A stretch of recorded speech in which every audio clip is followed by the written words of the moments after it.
Olá pessoal, tudo bem? Espero que estejam saudáveis e enfrentando bem esse momento difícil aí da pandemia. Bom, hoje nós vamos continuar tratando do contrato de compra e venda, falando a respeito dos efeitos produzidos pelo contrato de compra e venda. A doutrina divide os efeitos produzidos pela compra e venda em duas espécies: os efeitos principais e efeitos secundários.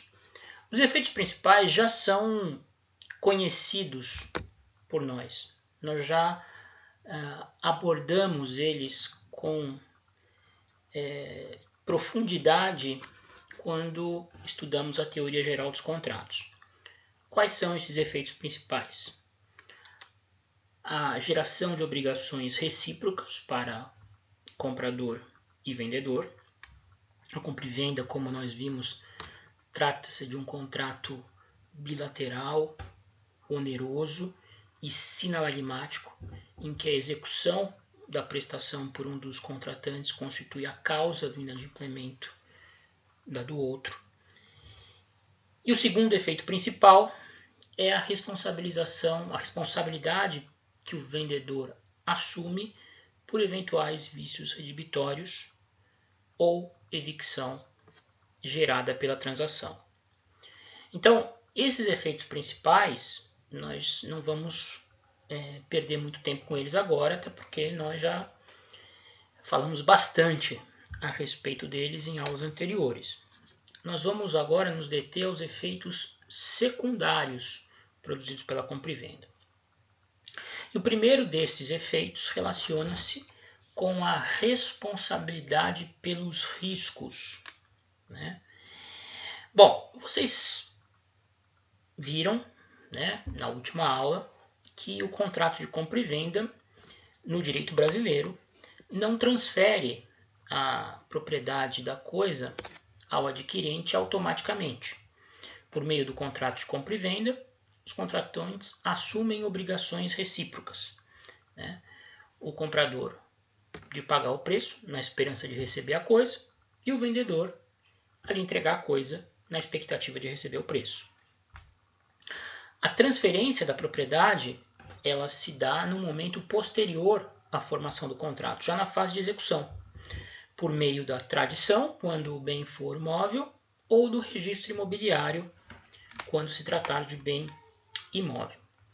O artigo 492 do Código Civil, ele explica ou ele prevê quem vai arcar com os riscos da coisa na eventualidade de prestação assumida não puder ser cumprida. Vejam o que diz lá o 492, caput. Até o momento da tradição, os riscos da coisa correm por conta do vendedor e os do preço por conta do comprador. Então, a regra geral do contrato de compra e venda é muito simples. Imagine uma compra e venda de veículo. Eu entrego o preço à vista e o vendedor se compromete a me entregar o carro 2 dias depois. Qualquer problema oriundo de caso fortuito ou força maior que venha a acontecer com o bem, causando a sua danificação ou mesmo até o seu perecimento, ficarão na conta do vendedor. Enquanto ele não me entregar a coisa, ele assume os riscos da prestação não poder ser cumprida em função de um evento oriundo de caso fortuito ou força maior. Na última aula eu usei o exemplo dessa transação de compra e venda de veículo, em que o vendedor pede 48 horas para entregar a coisa e nas 48 horas ocorre lá uma enchente e o carro vem a perecer, né? Vem experimentar danos de elevada monta que geram a sua perda total. Nesse caso, quem vai ficar com prejuízo é o vendedor.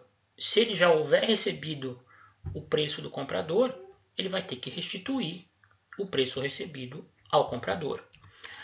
E o mesmo vale para o comprador em relação aos riscos que envolvem o preço. Então, por exemplo, o mesmo negócio, o comprador, as partes estabelecem que o comprador vai dar uma entrada de 10 mil reais em troca da transferência imediata do carro, obrigando-se a complementar o preço mais 40 mil reais dali a 10 dias. Né? Ele diz que precisa de 10 dias porque ele tem um dinheiro que está preso numa aplicação e ele só vai poder mexer nele dali a uma semana. Muito bem, ele mexe no dinheiro dali uma semana, só que quando vai entregar o dinheiro para o vendedor, imaginem que eles pactuaram a entrega do dinheiro em espécie, ele acaba sendo rendido, assaltado e perde o dinheiro. Né? O problema é dele. Os riscos do preço correm por conta do comprador. Ele vai ter que se virar para arrumar mais 40 mil e entregar ao vendedor. Se ele não fizer isso, o vendedor vai ter duas alternativas, vocês já conhecem. Ou ele vai cobrar judicialmente, ou ele vai optar pela resolução em função do inadimplemento da outra parte. Tá? Lembrando que o inadimplemento involuntário apenas exonera, né, a parte inadimplente do dever de ressarcir perdas e danos à parte lesada. Ocorre que há alguns negócios, alguns negócios de compra e venda peculiares que têm uma dinâmica própria de pagamento de preço e tradição. Desses negócios, trata o parágrafo 1º do artigo 492. Vejam lá o que diz o legislador. Todavia, os casos fortuitos ocorrentes no ato de contar, marcar ou assinalar coisas que comumente se recebem contando, pesando, medindo ou assinalando e que já estiverem sido postas à disposição do comprador, correrão por conta deste. Essa situação prevista pelo parágrafo 1º do 492, que excepciona o caput, é muito comum na compra e venda de animais, gado. Né? É muito comum na compra e venda de animais o comprador se deslocar até a fazenda, a propriedade rural do vendedor, para examinar os animais que está adquirindo, a fim de, primeiro, ver se a quantidade adquirida, digamos 100 cabeças de gado, é a quantidade que existe de fato, para fazer um exame até se os animais estão saudáveis ou não, e, o que é muito comum, marcar os animais com o símbolo da sua propriedade.